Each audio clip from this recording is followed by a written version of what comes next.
We're going to be talking about from social to sacred and how the evolution of the family became a religious concept.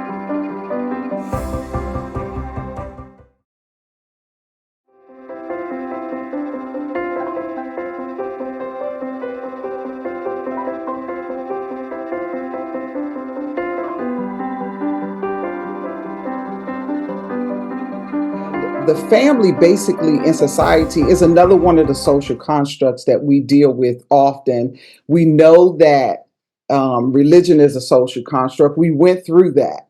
We do understand the difference between sacred and profane, so we're clear on that.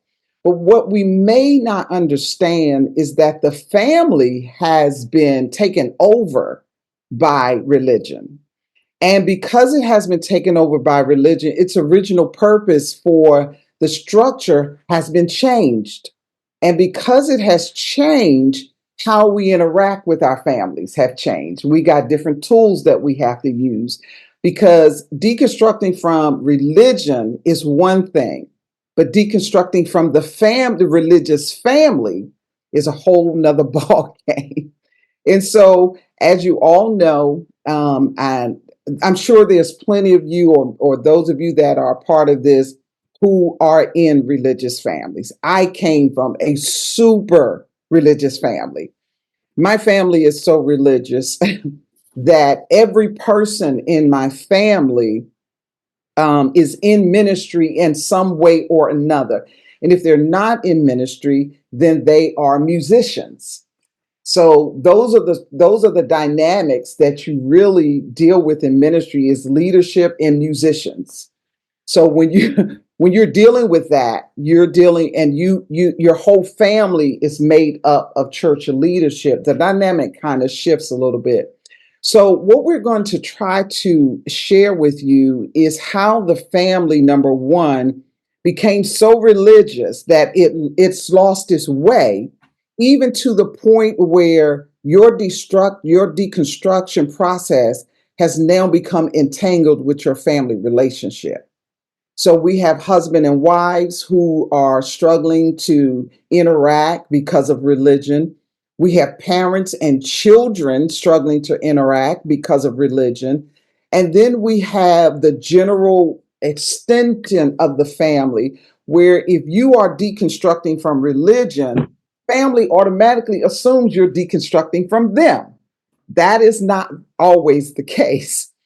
What happens is that when we're talking about the family as a social system, we're talking about the core of the family. In the family, there is the father, the mother, the children. Everybody have the roles that they play. But when religion comes into play, all of that gets entangled. All of that becomes kind of where you can't really tell the distinction between when your mother is being a mother, your father is being a father, your sisters and brothers are being sisters and brothers, or they're being advocates for religion. Because for some reason, we feel that as religious people, when we are separating our religion, using our religion to separate our relationships, often it's because we don't understand what the relationship is all about. And with the family, it's very difficult I'm going to start first of all with the husband and wife. It's very difficult for there to be an imbalance in marriage when there is a separation because of the religious structure of the family. Most of the time, someone is going to be suffering in that relationship. In my personal experience with this, I was married to a pastor. I was an elder in the church. So we were basically on the same levels.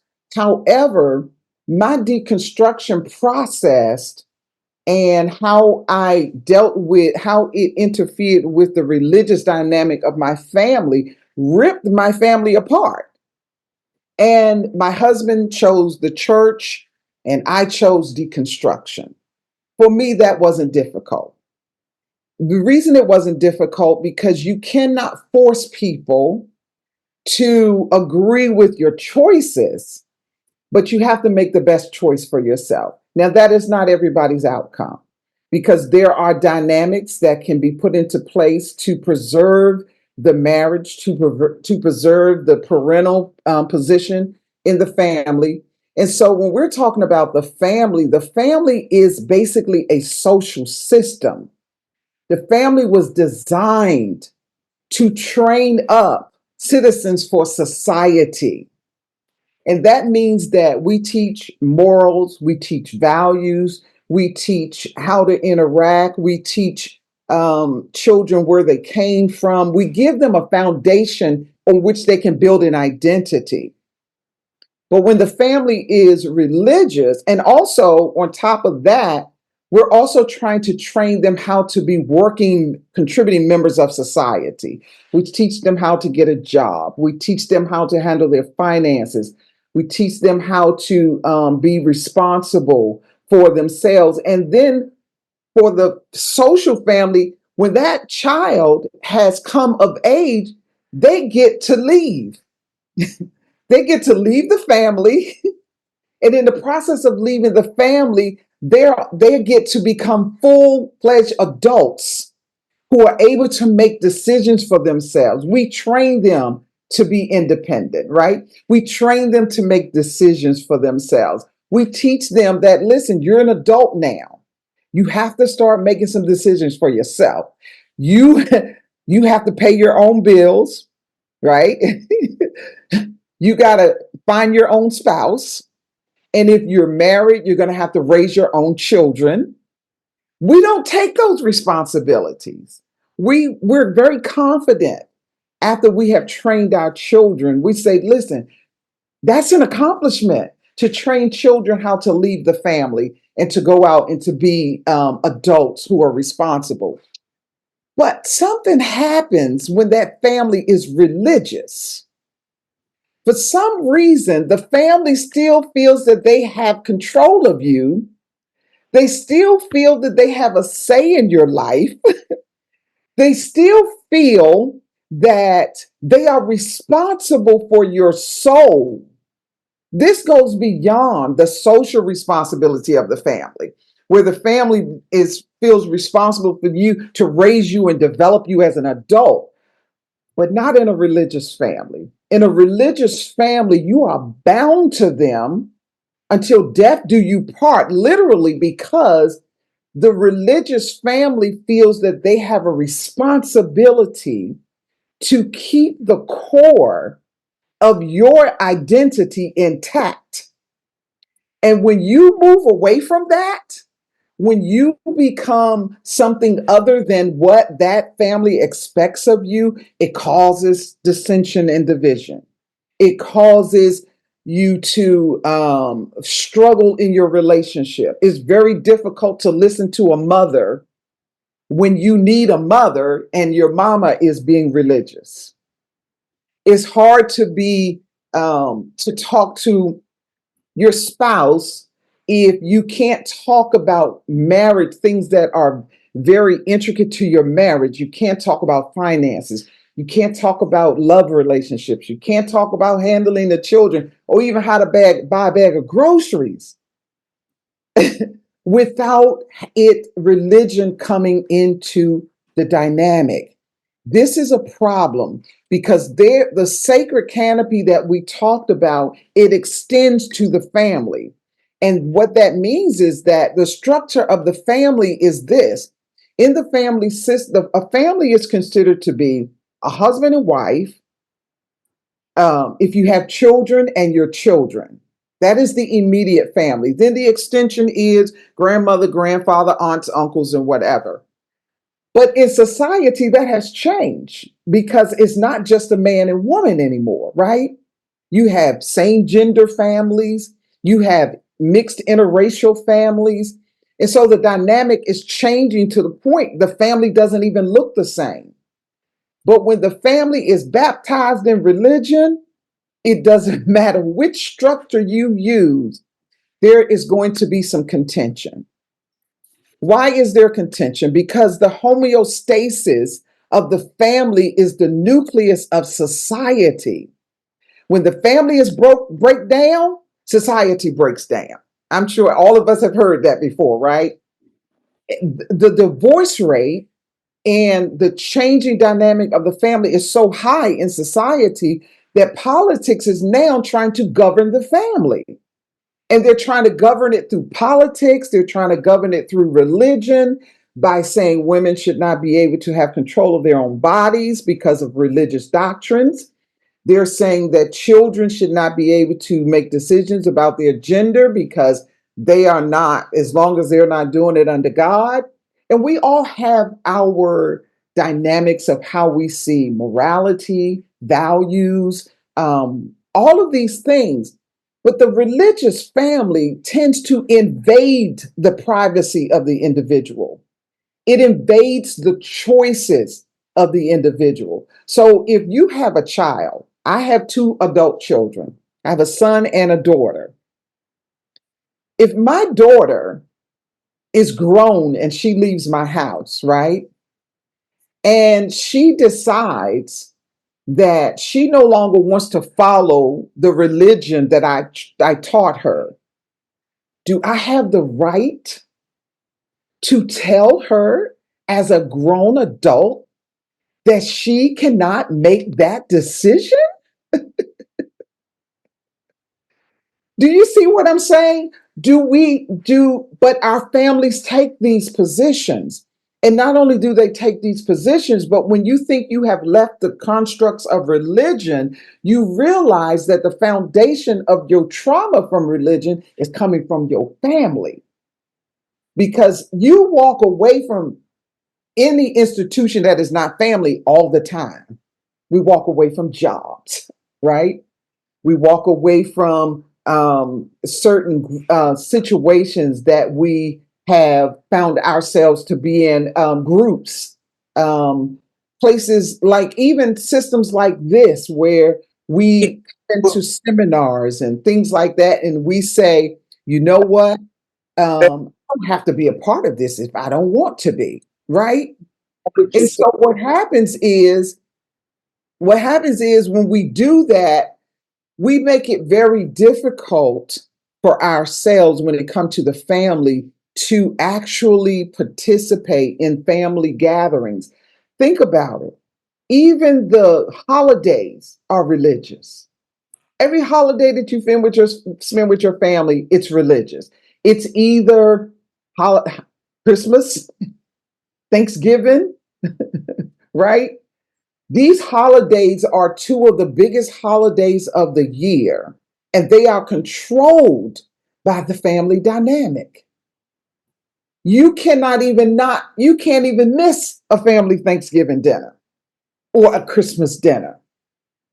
As an individual, as long as your parents are alive, you can't even set up your own family traditions because there is an expectation that comes from religious families. Religious families also have a tendency to cross boundaries, where the individual cannot set boundaries and feel safe. We can set boundaries in our relationships with our coworkers. We can set boundaries in our relationships with our friends, with our peers. But for some reason, with our families, our siblings, our parents, our grandparents, we do not have the fortitude to set boundaries and say, no, you cannot tell me what to believe. You cannot tell me how to respond to God. You cannot tell me that I cannot walk away from something that is harming me. So a lot of times the family have a tendency to violate boundaries. And if we don't set the boundaries, then they're always going to feel that they can violate them. Also, the different roles that we play. Religion teaches us the roles of the family, the heads of the household. Who is the head of the household in religion? The male. Who is supposed to take care of everybody? The wife. Who is supposed to submit? The children and the wife. So these dynamics, they create the family. So when you're deconstructing from religion, you forget that there is another system that you're under that is under the control of religion, and that is the family. The family also is against individuality. Think about it. You can't be an individual in a marriage. You can't be an individual in a family. It's very difficult for you to exert yourself or assert yourself in a family dynamic because you are playing a role. You're either a child, a grandchild, a niece, right? Or you are a wife or a husband. And so it becomes very difficult to break that dynamic of the marriage between the family and religion. It becomes so difficult that many of us use spiritual bypass. Have you all heard of spiritual bypass before? So, spiritual bypass is basically where instead of dealing with conflicts in the family, and we're going to talk about that too, instead of dealing with conflicts in the family, what does the family say? Oh, just pray about it. Oh, you're not really having any trauma. You're not really experiencing any abuse. This is the church. Why are you trying to blame that on the church? Perhaps it's the way that you are seeing God or the way you're living your life. These are judgments instead of adjustments. And so when we talk about the family dynamic and how it overlaps with the dynamics of religion, it becomes very difficult to see the difference between the two because of the conflict. And if you're in a marriage or you're in a relationship or you have parents, right? My father has been a lifelong, he's 97, he's a World War II veteran. He has been a lifelong pastor in Church of God in Christ. And every time we go around him, we have to talk about the church because that's what he loves. When my family get together for events, what do? They sing. How many of your family sing? Just raise your hand. When you get together, they are always singing. They love to sing. They love to turn everything into a church service. So how do you maneuver that when you're deconstructing from the religion itself? And now it has permeated your sacred space, which is your home. It's very difficult in when it's a husband and wife dynamic. But when you're a child and it's your parents and you are young and you can't make decisions, you're subject to that.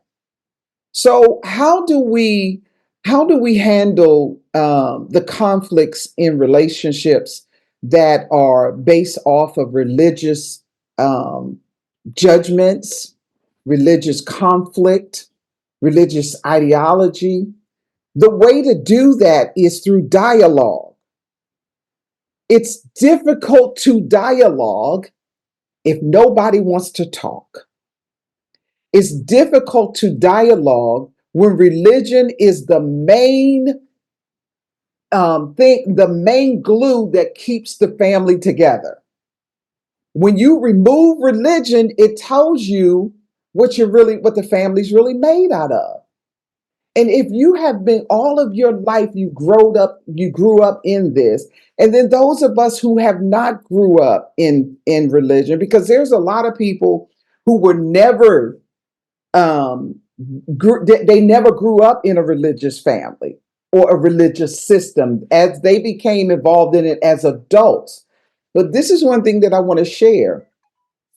Yes, every person has come from a space of religion.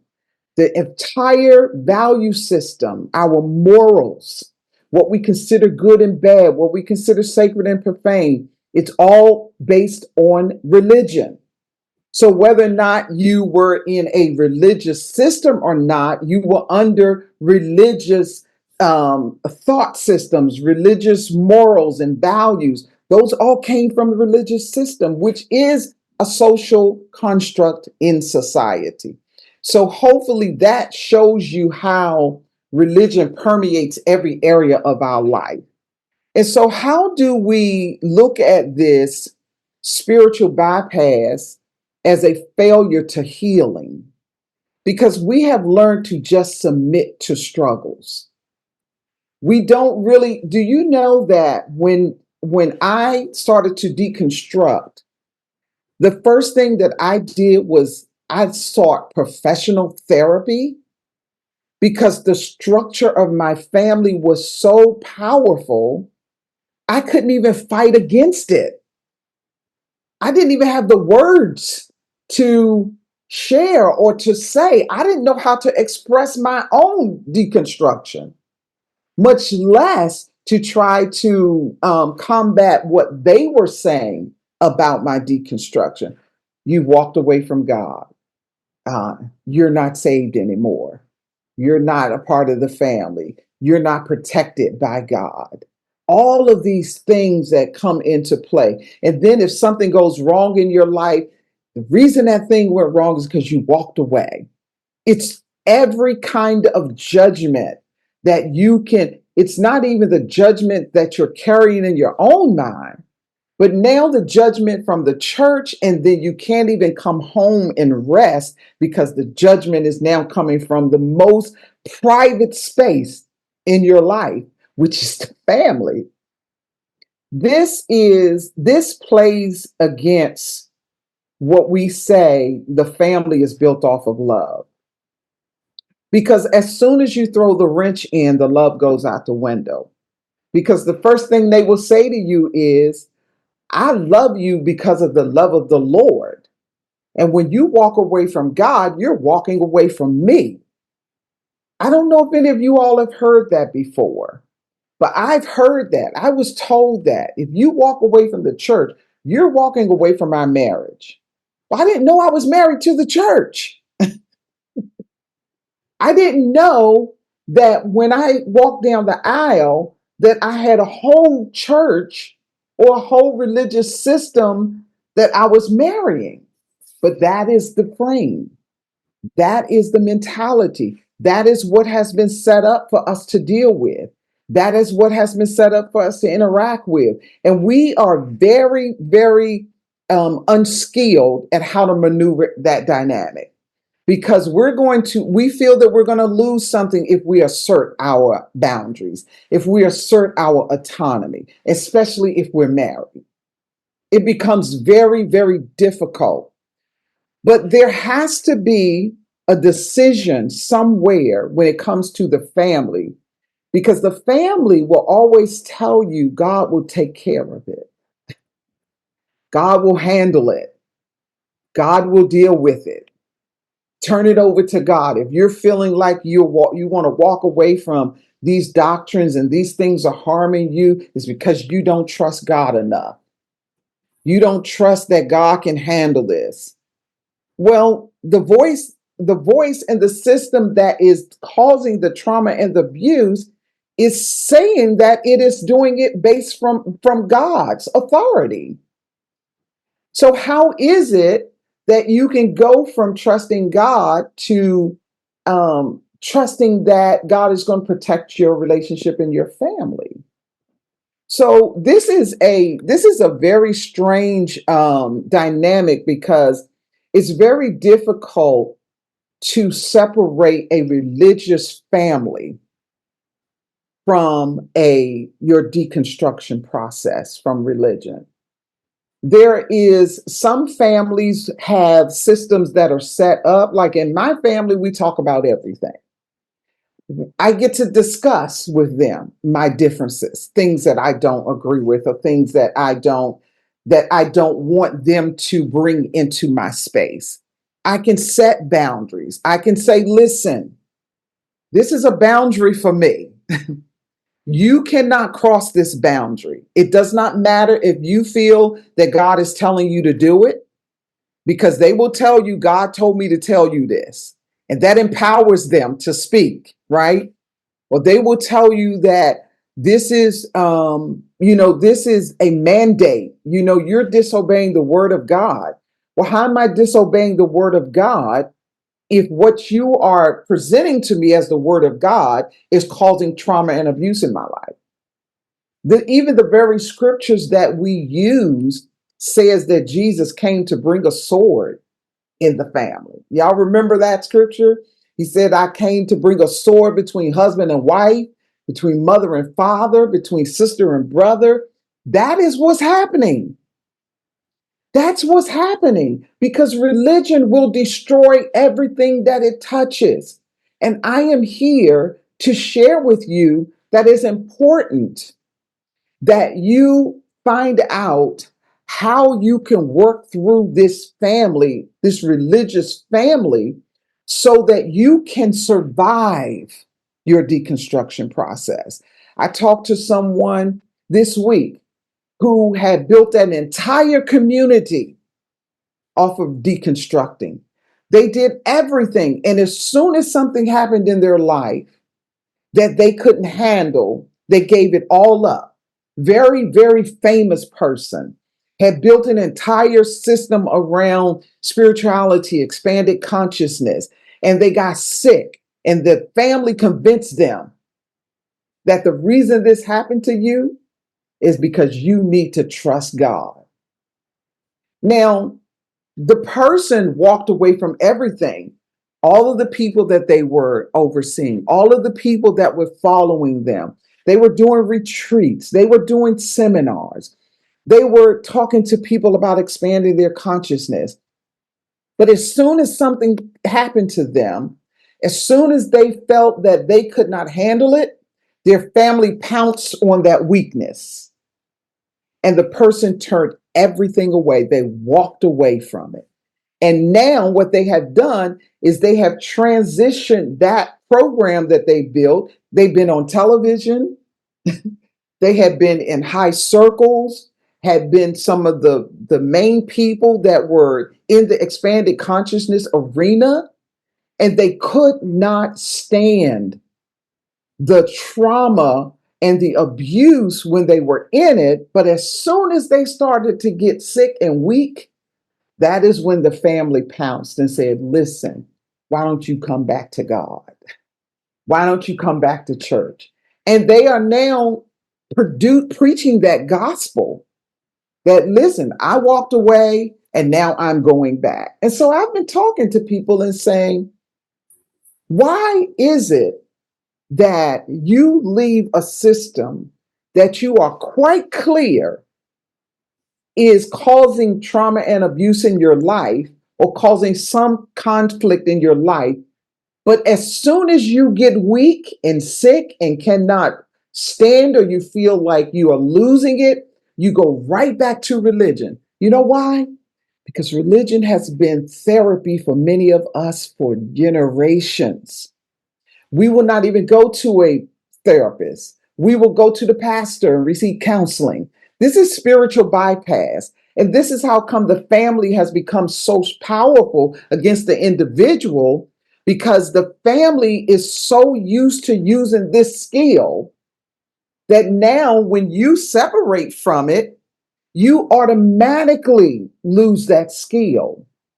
And when you lose that skill, because most of us don't like to go to therapy or we don't like to seek secular help, then we find ourselves in an island by ourselves. In our marriages, we find that we are alone. We don't know how to handle this. With our children, we find we are alone. With our parents, we find we're alone. And so I want to share with you that it is important that you do not use spiritual bypass while you are going through this deconstruction process. Do not use that as a way to ignore the conflict that you're going to have to face in this process. The other thing about it is that when we are deconstructing from the religious family, we lose that support system. We lose the support of our family. Whereas before, when we were in church, we could go to our, oh, I'm going through this, I'm going through that. And they were like, oh, girl, just give it to God. Oh, God, man, just give it to God. You be all right, and you might even do some fasting and some praying, some rituals or something to help you through it. But when you're deconstructing, you have to use different tools because now you're going to have to face your own abilities and shadows, because now you're going to have stand up and say, listen, I've got to be an adult now. And I'm telling you, if you do this, it will save your family. Because your family, when you're deconstructing from a religious family, there are, and I don't know if any of you seen some of the posts that I put up this week. There is the supporter that we call the silent supporter.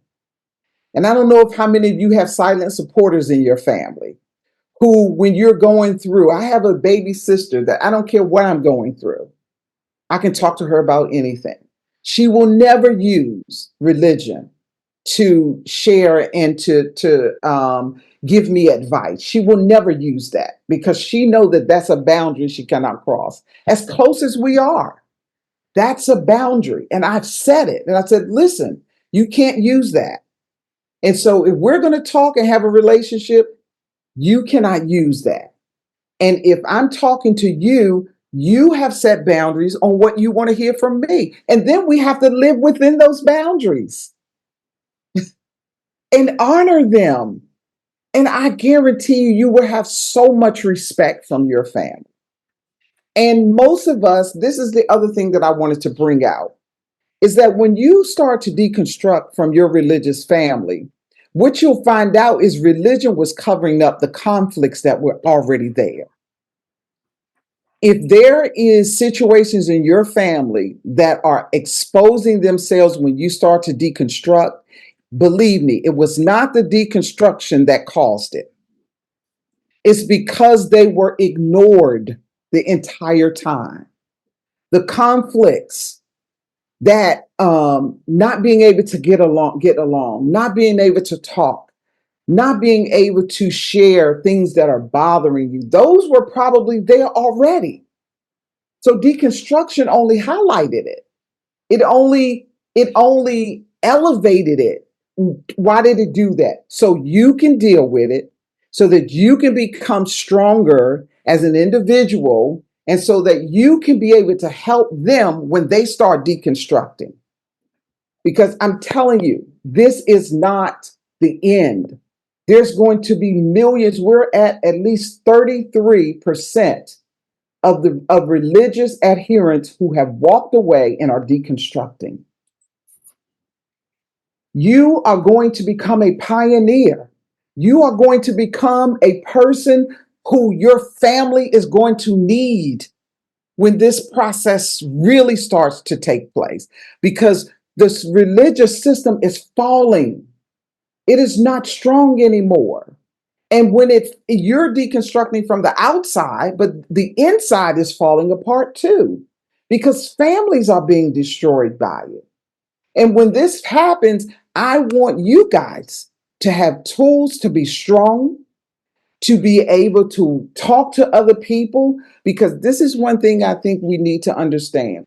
Deconstruction, expanding your consciousness, awakening and awareness is not for you. It's for you to help humanity. It's for you to be a catalyst for the consciousness to come through and to be able to share insightfulness to other people so that they can awaken. I did a short video today, and it's called Where the Light Comes On is the First Stage of Conscious Awakening. After the light comes on, you face the shadow. After you face the shadow, then you have to face the yourself. So expanding your consciousness and becoming aware in this family dynamic, the first thing it's going to do is shed light on your shadows. And so I did not want to go after the family so much as I wanted to empower you to go after the shadows that are keeping you from dealing with your religious family. Ask yourself, why is it that I cannot talk to my family about my deconstruction process? Why is it that there is an issue of me not being able to continue in the love relationship with my family? Why is it that I can't go to my pastor parents?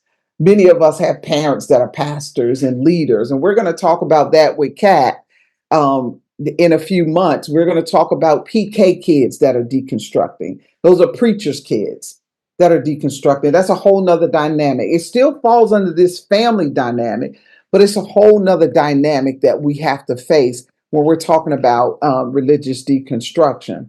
And so there is a system that we are dealing with, the challenges to this deconstruction process. And another thing that I want to say is that there is not just the spiritual bypass that is a challenge to the family structure. There is the penetration of religion that has changed the family structure. The family structure doesn't function anymore the way that it should function. Because, like I said, if you have children, your job as a parent is to grow the children up, develop them, turn them into working adults in society, give them the tools that they need to develop into individuals. But in the religious family, we don't do that because we still hold on to, I am 64 years old. My family still has a hold on me. This does not stop. Religious families are totally different from the secular family. You don't get to grow up. You can be 100 years old and they're still going to be in your life telling you what is right and what is wrong. You can be 80, you can be 70, you can be 60, 40, 50. If you're an adult, you're still going to get that hammering.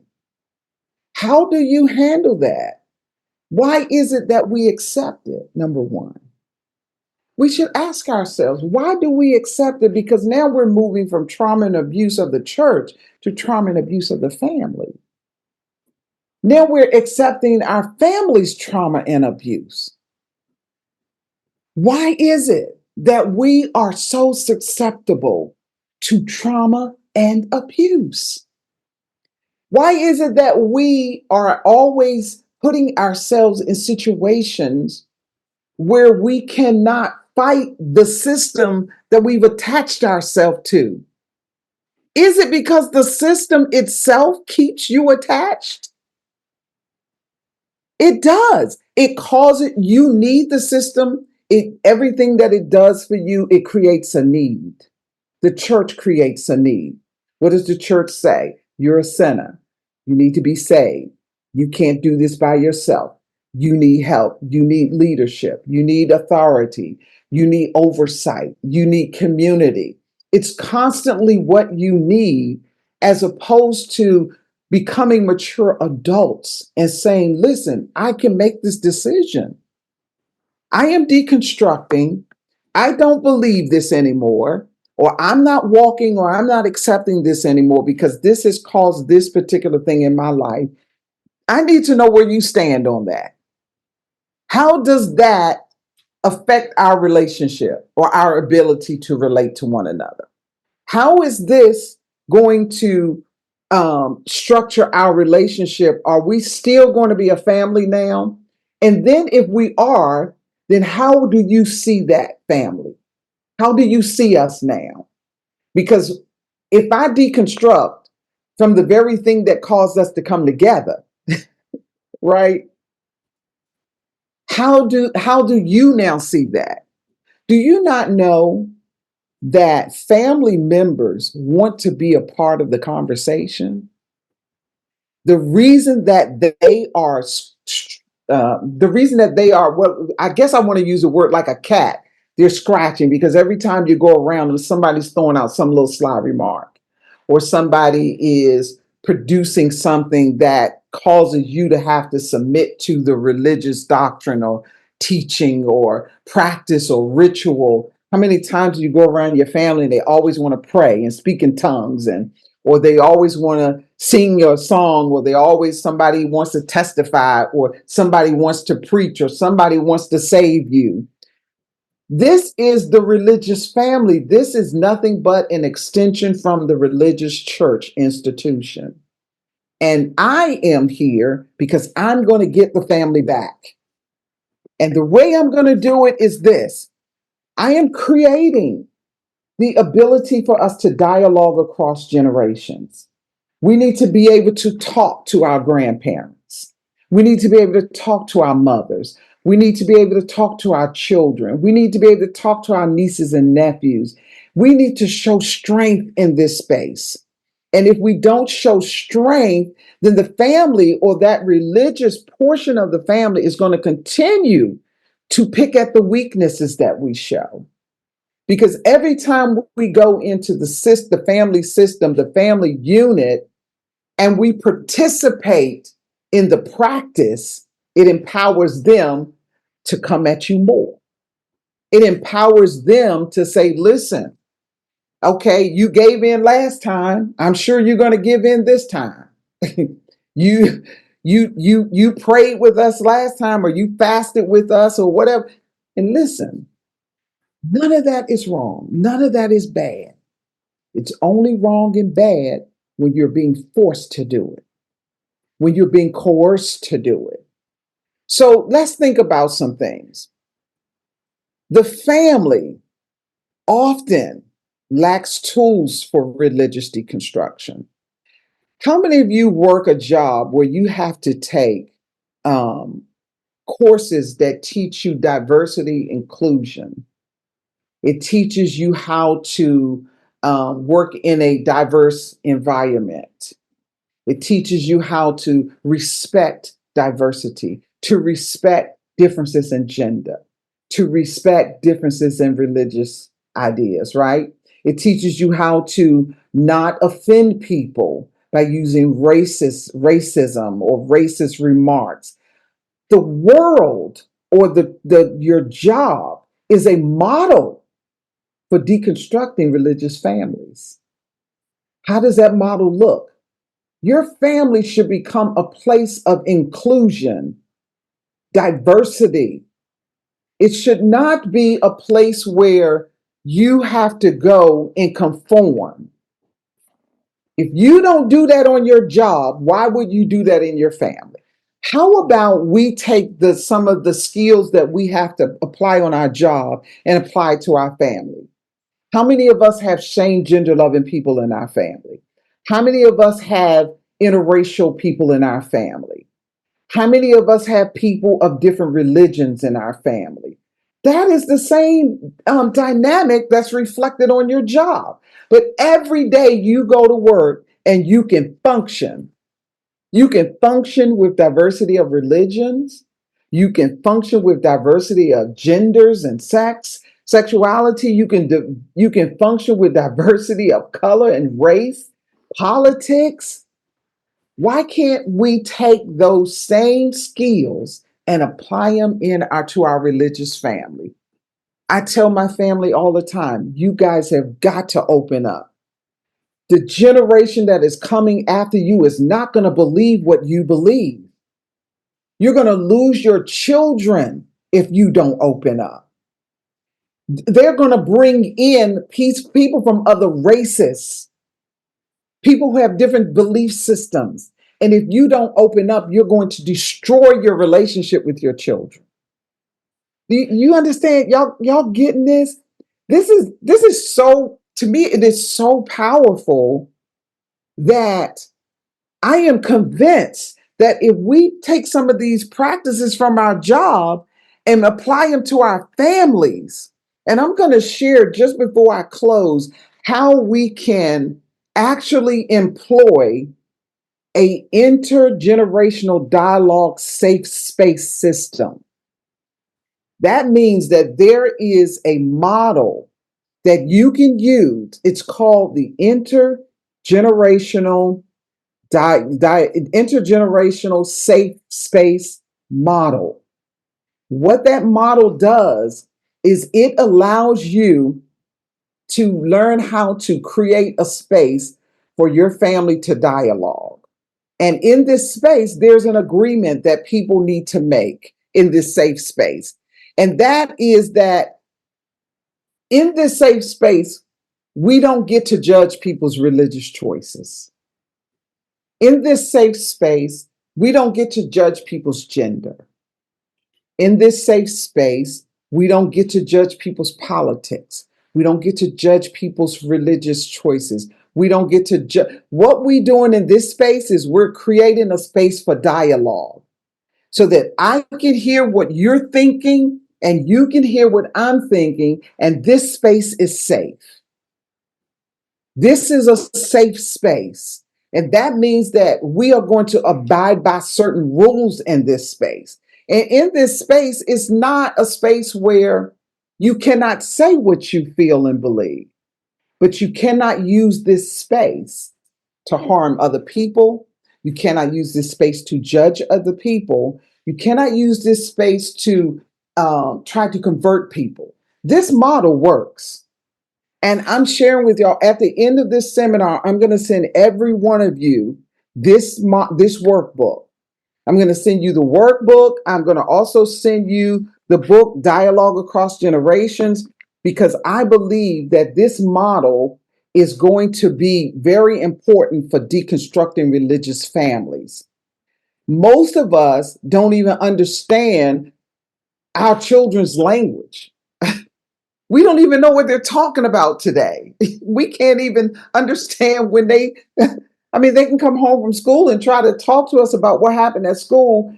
The language barrier is so bad that we literally have to tell them to slow down. If we don't tell them to slow down, we have to tell them to speak up because they're talking too low. Their heads are down.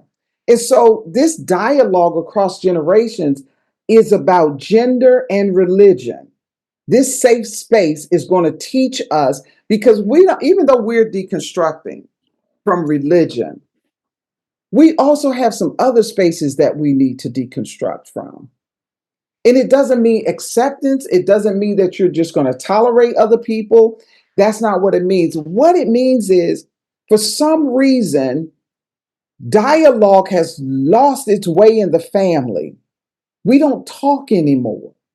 We don't share anymore. Everything is what I do and what you do. Everything just seems to be separated because we don't have the tolerance and the patience anymore to even think about talking to our family. It's like, listen, I'm going through so much right now that I really don't have time to hear your problems. I really don't have time to hear what you think is wrong with me. I really don't have time to hear your ideas about what you think about what I'm doing. So in this space, what I want you to get is that the family is not sacred.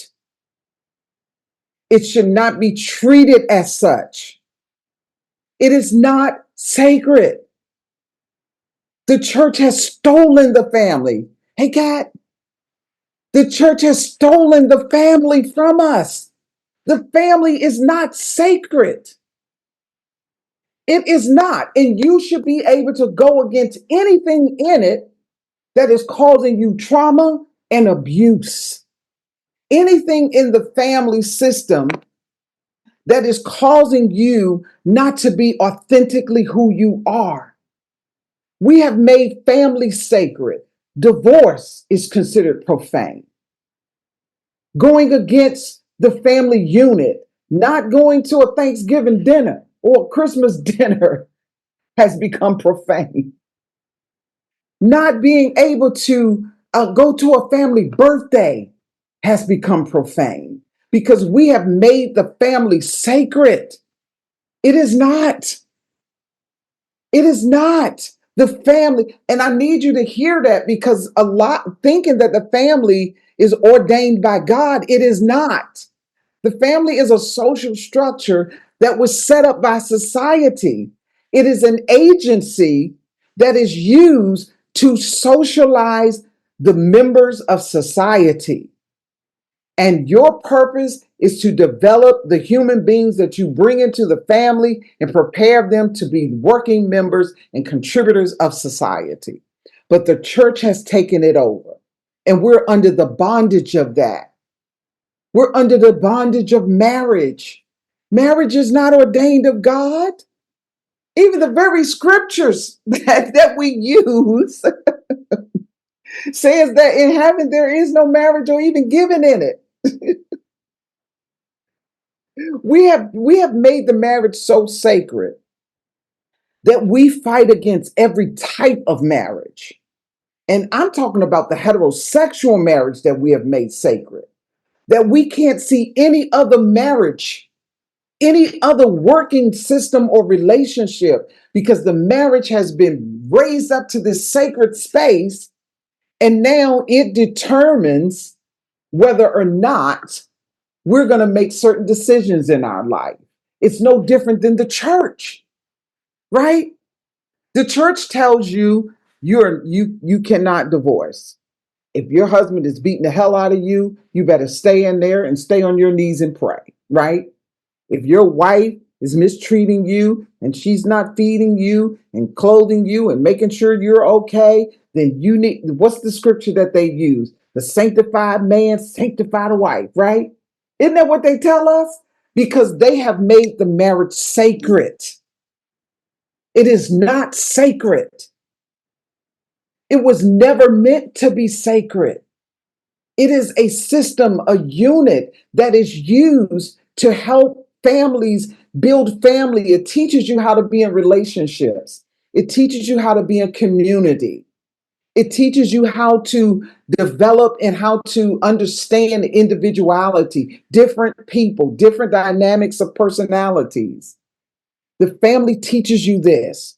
But you know what we've done? We've made it sacred and we have put ourselves in bondage to it. So when we leave the church, we come back to the family and we're under the same bondage. We're under the same exact bondage. It does not matter. I've counseled so many husbands and wives who are in turmoil because they can't leave each other. They're causing each other hell, literally, because they say this was ordained by God. How is this? What is going on here? We can't even accept relationships, adults making decisions about who they want to be with, adults making decisions about who they want to marry, or children. We can't even when it comes down to gender, gender is sacred. There's two genders in the world, only male and female. That's sacred. When you move beyond that, what is it considered? Profane, right? It's considered profane. These are all things that are under the sacred canopy. And I know we went deep into that the last time, but I wanted to bring that out this time because I thought it was so important because the family is so sacred. I'm going to tell you, the family is more sacred than the church. It is because you know what happens? The church is made up of families, and the church is where people get married. The church is where you bring your children to be, where they dip the water on them and Christian them. The church is where we go when we bury our families, right? So from birth to death, the church controls the family unit. From birth to death, religion controls the family unit. Because everything about it, when you get in a pulpit, what did they tell you? The scripture talks about the perfect woman, wife is. Is in Proverbs 31, it talks about the perfect wife. What does she do? She works, she makes clothes, she takes care of the children. And what did the scripture say the husband does? He sits at the gate, talk about how great his wife is with his buddies. That's Proverbs. The family is made into something that is sacred and ordained by God, and it is not. It is a system. It is another social construct. And I'm going to tell you how you can measure things that people say is made by God. When God designs something, or divinity, or the universe, or however you want to talk about the existential, the divine, the universal, when you talk about that, that is something you cannot destroy. You can't destroy anything that is actually divine. You cannot destroy, it's like we can't even go against the laws of the universe. We can't go against polarity. We cannot go against energy, right? We cannot go against consciousness. Those are structures that if we want to say something's ordained by God, let's go talk about, let's label these things as sacred. But the family being sacred, how is that possible? And we have to admit that we believe it. We believe it. While we're deconstructing from religion, we're still carrying that same sacred idea into our families, into the privacy of our homes. Even down, I'm going to go to this point, even down to our bedrooms. Religion tells us how to act in the bedroom. Come on, y'all. It's everywhere. The family is sacred. It tells us how to treat our children. Beat them, they won't die. Come on. So it's up to us while we're deconstructing, because I get too excited when I'm talking about this stuff. But when we're deconstructing, what I want you to know is you have to deconstruct everything. Religion has permeated everything.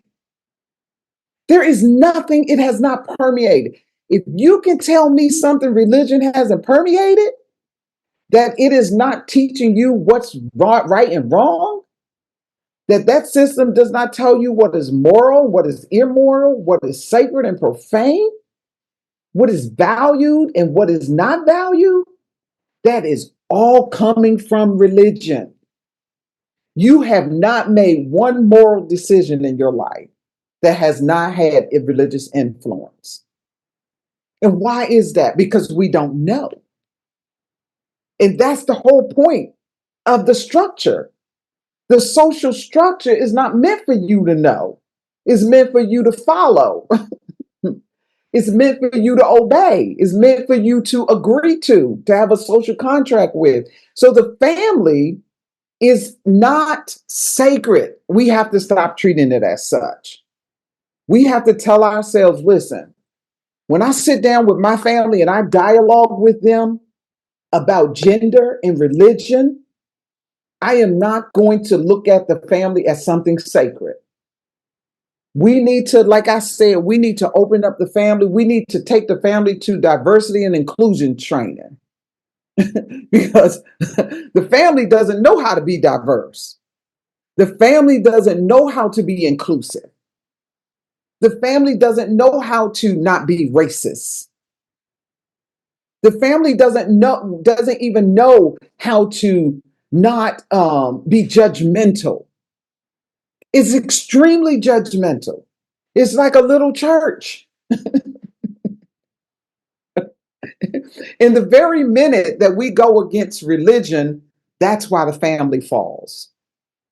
Because the very structure of the family is based on religious ideology. It has been in position, the family has been designed before you were born. And it's been thousands of years that we have lived under this structure called the family.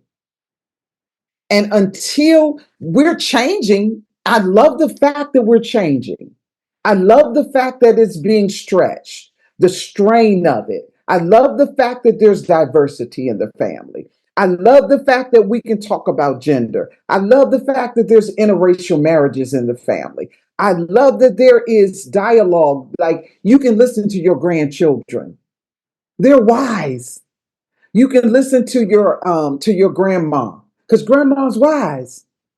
These barriers that we have because of religion having this hierarchy, the man is the head of the household, the wife is to be submitted, the children are to be submitted. That's religion. Families don't work like that in reality. Some husbands don't know how to be heads of households. Some husbands don't know how to be providers. They need help. And if it's not a husband, then we don't even consider it a family. This is ridiculous. This makes no sense to me. I don't know if it makes sense to you all, but it makes no sense to me at all. The family, and I'm counseling people all the time who are afraid to walk away. They're being traumatized and abused in the family, and they can't walk away. We have so many shelters out here for pregnant women who cannot walk away from abusive husbands because they feel like if they walk away from their spouse, they're walking away from God. They're walking away from the order that God has set up. And the very scriptures that you're trying to say is, or that God, even Jesus told them when they asked them, they said, the man, when the man dies, right? When a woman dies and she done married two brothers, whose wife is she gonna be when she get to heaven? You know what he said? I don't understand what y'all talking about. Ain't none of that up there. Ain't none of that there. We don't talk about marriage up there. We don't even deal with marriage. It ain't even a thing. Matter of fact, to be honest with you, there ain't even no males and females up there. What are you talking about? Why did y'all make this thing so sacred? why, why has it become this thing that you've made it? Matter of fact, Jesus didn't even get married to nobody. Quote, we think. You know the rumor, Mary Magdalene and all that stuff. But you think about it. We have made it so sacred that I'm telling you, every chance that I get and every system that I see that is causing trauma and abuse, I am going after it. I don't care because it's already hurting people.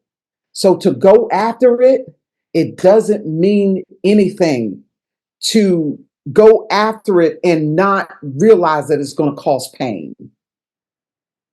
And that's what I think is happening with us with the family. The family has become an extension of the church. It is. The time now is to speak up. Exactly, Kat. The time is to speak up.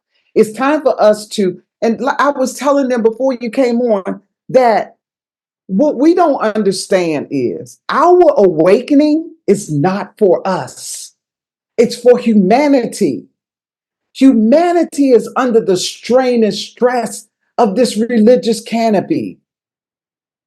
Humanity is fighting, trying to breathe and expand itself, but it cannot because we have built this force, this energy around it that says if you go any further, you're out of God. God built this whole world. What? I don't get it. I just don't understand. Sometimes I feel like I'm in an island by myself and that I am looking through this tunnel and I'm looking at people saying, what the hell are you doing? What are you doing? Do you not see this? Are you not aware that you're in a situation where you can get out of it? But because you raised it up and made it so sacred that you have put your own self in bondage? You can't even fall in love with somebody without it being some kind of order of how you're supposed to do it. You can't even date people anymore unless you date them based on what the church says. Two adults, consenting adults, can't make a decision about their relationship. Come on now. Let me tell y'all something. Now, this is going to really get your goat. Do you know that we have become so religious that we have moved beyond even the Bible? We're more religious than the Bible. We're more religious than the very Bible that the church is built off of. Let me tell you why. Do you not know that when the Bible talks about a person, two people marrying, you know what it says how they got married? Is they went in unto each other. There was no ceremony. The man saw her, he wanted her, he went and took her into the tent, and that's where they became married. It's based on contract, commitment to one another. And so, if we are going to actually learn how to really be a family, then we're going to have to tear down the structure of religion that controls how we relate to our family, how we relate to the dynamics of the family. I can't even I can't talk to my mother and my father because they're going to put me out of the house if I don't believe what they believe. Or I can't talk and share something with my spouse because my spouse might leave me. Well, if that thing is going to tear your relationship up, then it's already torn up. If that thing is going to cause your relationship to be destroyed, it's already destroyed. It's already gone. It's already not working.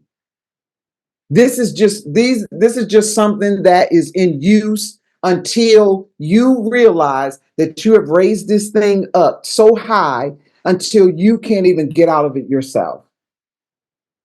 And so this is what I think is important tonight.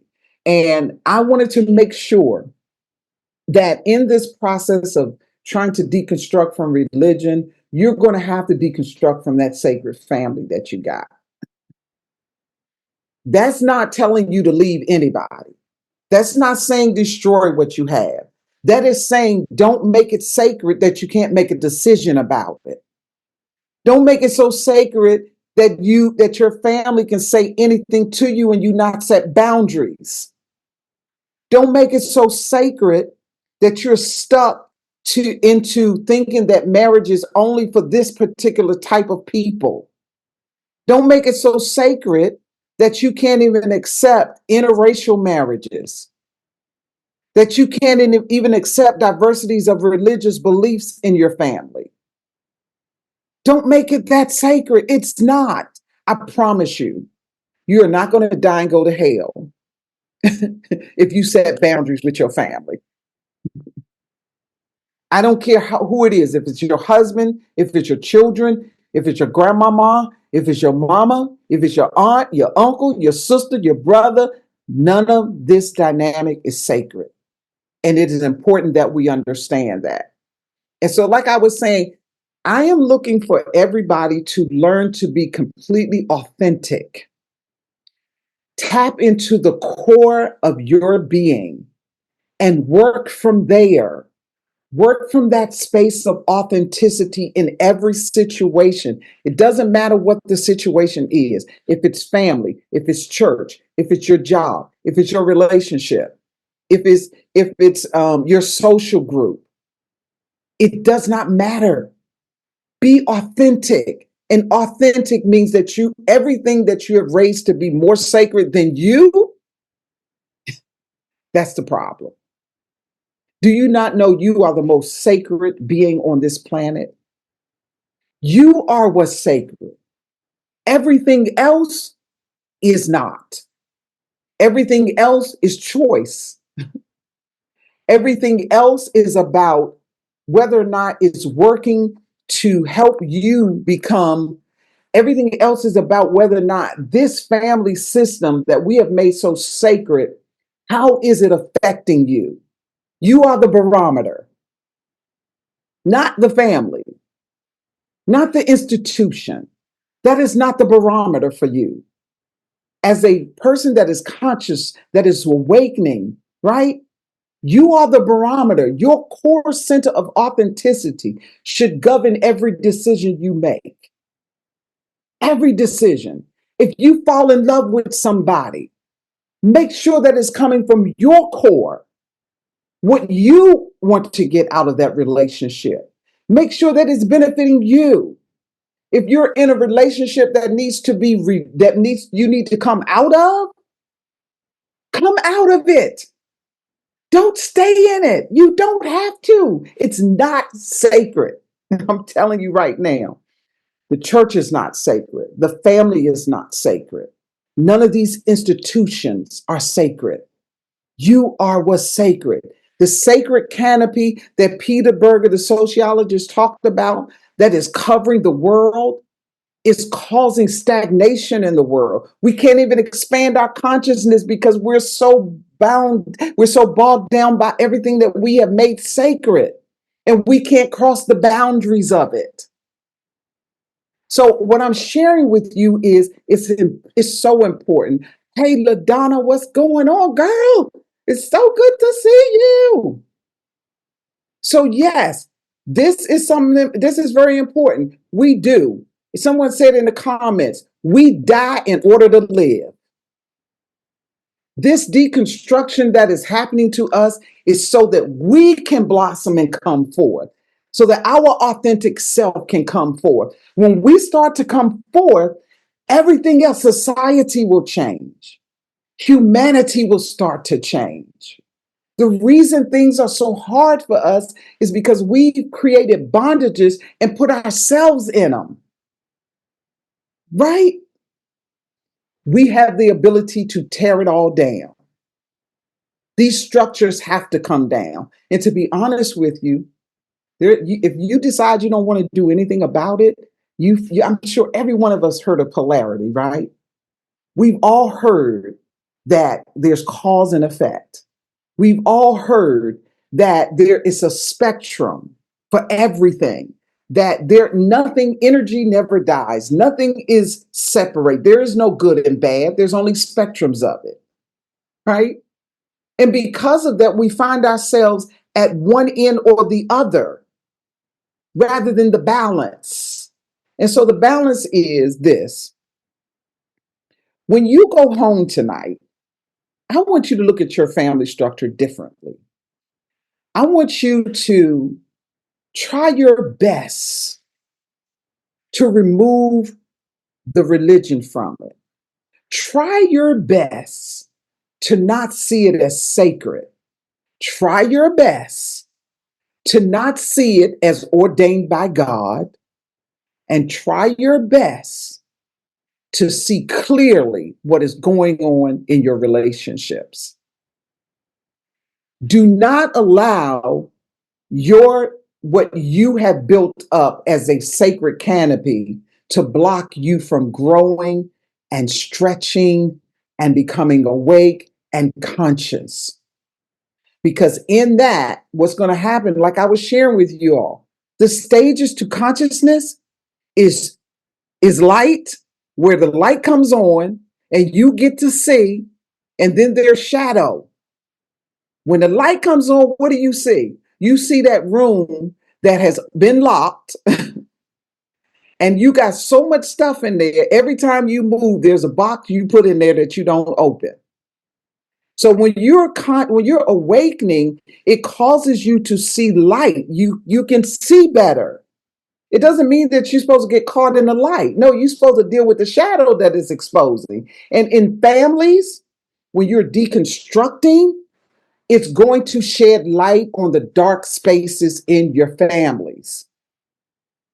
And all I'm saying is that it's important that you deal with those darknesses, deal with the shadows. Shadows are not just individuals.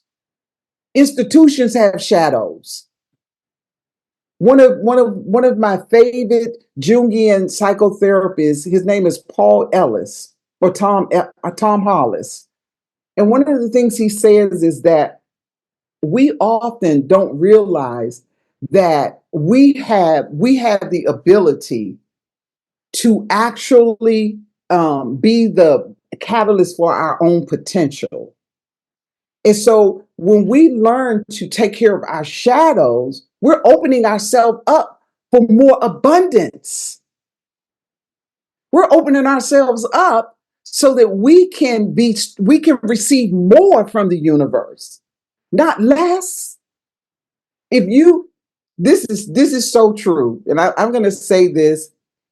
Listen, if your family walks away from you and you do this through authenticity, you are going to be taken care of.